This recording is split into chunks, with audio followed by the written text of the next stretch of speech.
Today we're going to talk about the reproductive system, specifically the male reproductive system, and we're going to focus on the internal structures of that system.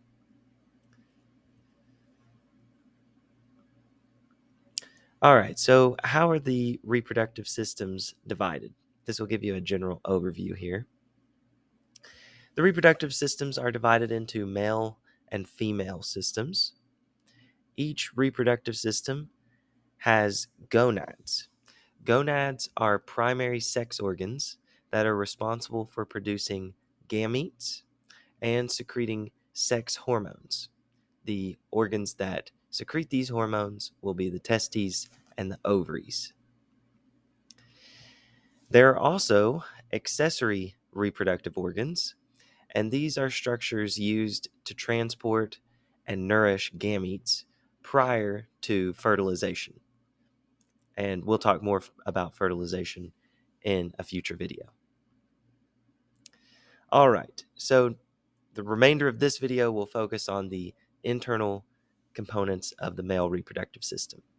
So we'll begin by talking about sperm, specifically how do sperm travel through the male reproductive system. So sperm are formed in the testes, and you can see highlighted here, this is one of the testicles, and these are the different parts of the testicle. So sperm are formed in the testes. Each testis has many tightly coiled seminiferous tubules where sperm are produced. So in this picture, you can see that these tightly coiled tubes, they're called the seminiferous tubules. That's what you're seeing in pink here, at least right here. Okay. After production, sperm are transported into the rete testes and then to the epididymis.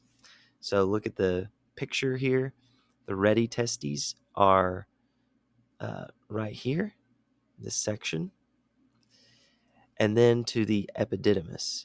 So this is the tail of the epididymis. This is the body of the epididymis, and this is the head. So sperm are going to travel in this direction from the seminiferous tubules to the rete testes and into the epididymis, which is this whole structure here.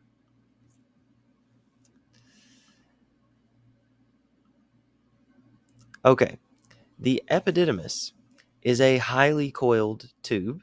It's about 6 meters long, so pretty long.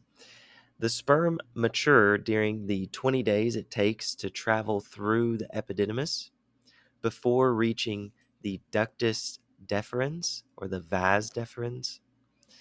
So I've labeled here, this is the ductus deferens, also called the vas deferens. And so the sperm are going to travel from the testes to this ductus deferens. And it takes about 20 days to do that. Now, sperm are stored in the enlarged ampulla and of the ductus deferens. And when a man is sexually stimulated, the sperm are expelled into the ejaculatory duct. So here I've labeled the ejaculatory duct. So you can see the vas deferens connects with the ejaculatory duct. So during sexual stimulation, the sperm are expelled into the ejaculatory duct, and then they're expelled out through the urethra. And that process is called ejaculation. All right, now, what glands are associated with the male reproductive system? So during this journey, sperm pass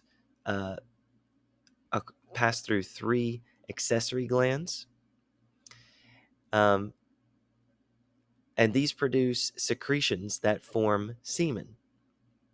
So there are 3 accessory glands that are going to be used to produce semen. So semen dilutes the sperm and protects them as they travel. So here are those 3 glands. You have the seminal vesicles. These provide nutrition and mobility through muscular contraction and clotting of the ejaculate. Then there's the prostate gland. So this thins semen for easier sperm movement and citric acid for energy. And then there's the bulbar, this is hard to say, bulbourethral gland, also called the Cowper's glands. So this produces alkaline fluids to neutralize the urethra and lubricate the penis. So in the image here, you can see this Cowper's gland that I was just talking about. Here's the seminal vesicle.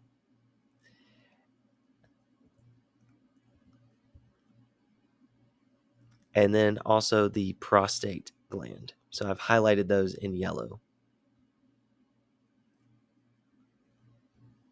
So to sum up, the male reproductive system produces sperm, which are transported from the testes through the epididymis and ductus or vas deferens before being ejaculated through the urethra. Sperm are joined by secretions from 3 accessory glands that add fluid to produce semen.